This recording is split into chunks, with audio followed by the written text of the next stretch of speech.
पुण्यश्लोक अहिल्यादेवी होळकर शेतकरी कर्जमुक्ती योजनेच्या कर्जमाफी प्रक्रिया सध्या टप्प्याटप्प्याने सुरू आहे। पहिल्या यादीतील आणखी 6,20,000 शेतकऱ्यांच्या कर्ज खात्यावरती सोमवारपर्यंत कर्जमाफीची रक्कम जमा केली जाणार असल्याची माहिती राज्याचे सहकार मंत्री बाबासाहेब पाटील यांनी आज दिली आहे। 12,80,000 शेतकऱ्यांनी आधार प्रमाणीकरण पूर्ण केल्याची माहिती आता समोर आली आहे। यातील 6,22,000 शेतकऱ्यांच्या बँक खात्यावरती म्हणजेच कर्ज खात्यावरती 5,28,70,16,206 रुपयांची कर्जमाफीची रक्कम राज्य सरकारने वितरित केलेली आहे। आता त्यानंतर आणखी 6,20,000 शेतकऱ्यांच्या कर्ज खात्यावरती सोमवारपर्यंत रक्कम जमा केली जाणार आहे अशी माहिती सहकार मंत्री बाबासाहेब पाटील यांनी बुधवारी म्हणजेच 12 ऑगस्ट रोजी मंत्रालयात झालेल्या पत्रकार परिषदेत दिली आहे। त्यामुळे शेतकऱ्यांना काहीसा दिलासा मिळू शकतो अशी शक्यता सुद्धा वर्तवली जाते। आता यादीतील पात्र शेतकऱ्यांना कर्जमाफीचा लाभ एकाच वेळी न देता टप्प्याटप्प्याने दिला जातोय असं एकूण आतापर्यंत तरी दिसतंय। मात्र या प्रक्रियेत अजूनही काही शेतकरी अडकलेले आहेत। सरकारने एक समिती स्थापन केली आहे। आजच्या कृषी क्षेत्रातील मोठ्या बातम्या, शासनाच्या घोषणा, अनुदानातील बदल, खरेदी धोरणे आणि बाजारभावांमधील हालचाल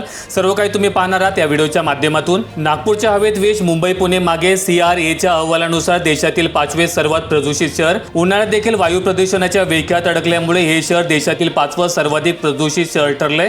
येथील हवेतील धोकादायक सूक्ष्मकणांची पातळी निश्चित राष्ट्रीय मानांकनापेक्षा जास्त असल्याचं पाहणीमध्ये आढळून आलंय।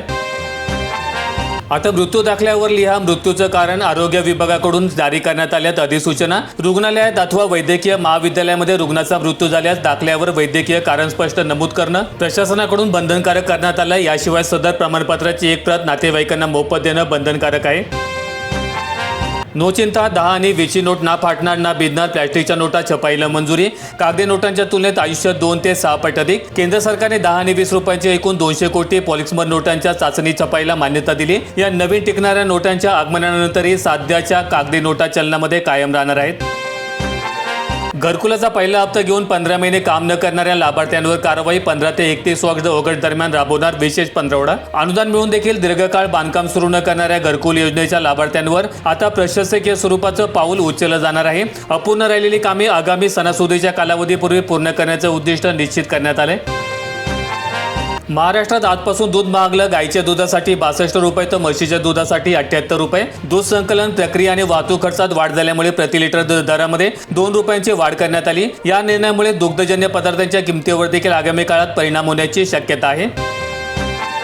छत्रपती संभाजीनगर जिल्ह्यातील गंगापूर तालुक्यात कांदा दरावरून शेतकरी आणि व्यापारी आमनेसामने। 24 रुपयांचा लिलाव नाकारल्याचा आरोप। दुसऱ्या लिलावामध्ये 23 रुपयांचा भाव। बाजार समितीत बोली निश्चित झाल्यानंतर खरेदीदाराने माल घेण्यास नकार दिल्यामुळे उत्पादकांमध्ये तीव्र असंतोष निर्माण झालाय। संतापलेल्या शेतकरी वर्गाने संबंधित व्यापाऱ्यावर कठोर कारवाई करण्याची मागणी प्रशासनाकडे केली। पश्चिम घाटात हत्तींच्या सहअस्तित्वाचा नवा पॅटर्न। कॉरिडॉर योजनेतून मानव वन्यजीव संघर्षावर उपाय। शेजारी राज्यातून आलेल्या वन्यजीवांचं सीमावर्ती भागात कायमस्वरूपी वास्तव निर्माण झालंय। हा संघर्ष टाळण्यासाठी वन विभागाने सुरक्षित मार्ग आणि स्थानिक पातळीवर विशेष पथके तयार केलीत। सोलापूर जिल्ह्यामध्ये अतिवृष्टी बाधित विहिरींच्या दुरुस्तीसाठी 84.30 लाखांचा निधी। सोलापूरमध्ये ऑक्टोबर 2025 मधील अतिवृष्टी आणि महापुरामुळे नुकसान झालेल्या विहिरींच्या दुरुस्तीसाठी जिल्ह्यातील 594 पात्र लाभार्थ्यांना दुसऱ्या हप्त्यापोटी 84,30,000 रुपयांचा निधी वितरित करण्यात आलाय। नैसर्गिक आपत्तीमुळे हानी पोहोचलेल्या जलस्रोतांच्या पुनर्जीवनासाठी प्रशासनाने आर्थिक मदत मंजूर केली। या योजनेअंतर्गत पात्र ठरलेल्या शेतकऱ्यांच्या खात्यावर अनुदानाचा पुढील हप्ता वर्ग करण्यात येणार आहे। विदर्भात 13 आणि 14 ऑगस्टला पावसाची शक्यता। शेतकऱ्यांनी मशागत आणि फवारणीचं नियोजन काळजीपूर्वक करावं। मान्सूनची प्रणाली सक्रिय असल्यामुळे प्रादेशिक भागामध्ये मध्यम ते मुसळधार स्वरूपाच्या सरी कोसळण्याचा अंदाज वर्तवण्यात आलाय। हवामानातील हा बदल लक्षात घेऊन शेती कामांचं नियोजन योग्य प्रकारे करण्याचं आवाहन करण्यात आलंय।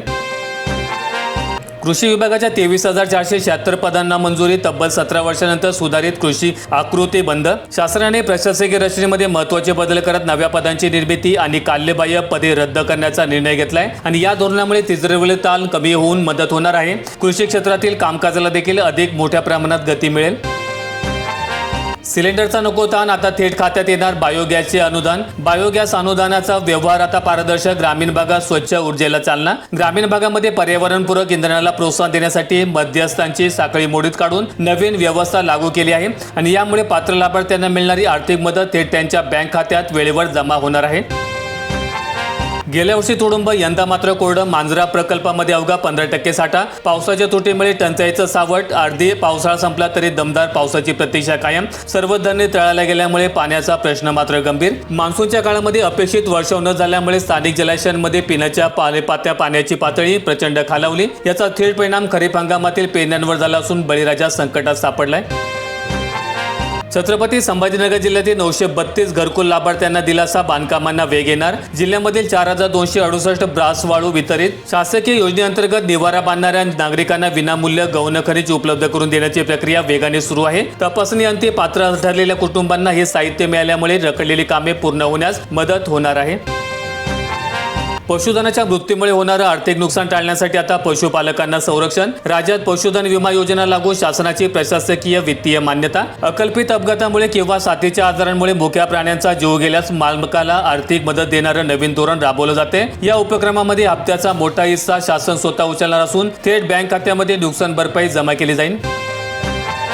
धाराशिव जिल्ह्यामध्ये पाऊस गायब. दुष्काळाचं सावट गडद. लोहरा तालुक्यामध्ये पेरण्या धोक्यात. शेतकरी, पशुपालक आणि बेरोजगारांची चिंता वाढली. दीर्घकालापासून दडी मारलेल्या नैसर्गिक परिस्थितीमुळे पिकांची वाढ खुंटली असून कीड रोगांचा प्रादुर्भाव वाढण्याची भीती निर्माण झाली. या बिकट परिस्थितीमुळे निर्माण झालेल्या चाऱ्याच्या टंचाईमुळे ग्रामीण भागातील अर्थचक्र धोक्यात आलंय.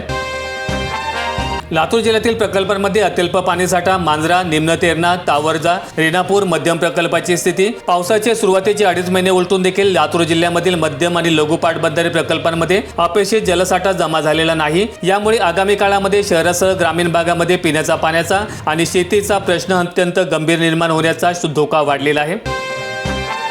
महाराष्ट्रात पाऊस उघडीत येणार. पुढील 4 दिवसांचा हवामान अंदाज झाला. पुण्याला मात्र ऑरेंज अलर्ट जारी. राज्यातील मध्य महाराष्ट्र, मराठवाडा आणि विदर्भात पावसाने विश्रांती घेतल्यामुळे पुढील पिकांना पुढील पावसाची तीव्र प्रतीक्षा लागली. येत्या 4 दिवसांमध्ये केवळ कोकण व घाटमाथ्यावर हलक्या सरी आणि ऊन सावल्यांचा खेळ चालू राहील.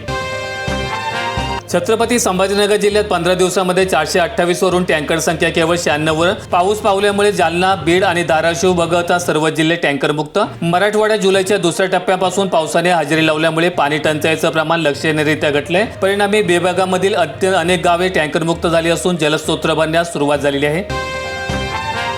छत्रपती संभाजीनगर जिल्ह्यात नुकसान जास्त, भरपाई कमी. यंदा 34% शेतीलाच पीक विमा. शेतकऱ्यांचे पीक विम्याकडे पाठ. जिल्ह्यामध्ये विम्यासाठी 4.28 लाख कर्ज. विम्याचे वाढलेले हप्ते, क्लिष्ट अटी आणि शर्ती आणि नुकसानीच्या तुलनेत मिळणारी तोकडी भरपाई यामुळे बहुतांशी शेतकऱ्यांनी यंदा या योजनेपासून दुरावा ठेवलाय. त्यामुळे नैसर्गिक आपत्ती ओढवल्या जिल्ह्यामधील मोठ्या भूभागांमधील पिकांचं मोठं आर्थिक नुकसान होण्याचा धोका आहे. व्हिडिओ आवडला असेल तर लाईक ठोका, शेअर करा आणि अशा दैनंदिन शेतकरी बातम्या अपडेट्स मिळवण्यासाठी सबस्क्राईब करून बेल आयकॉनचं बटन दाबा.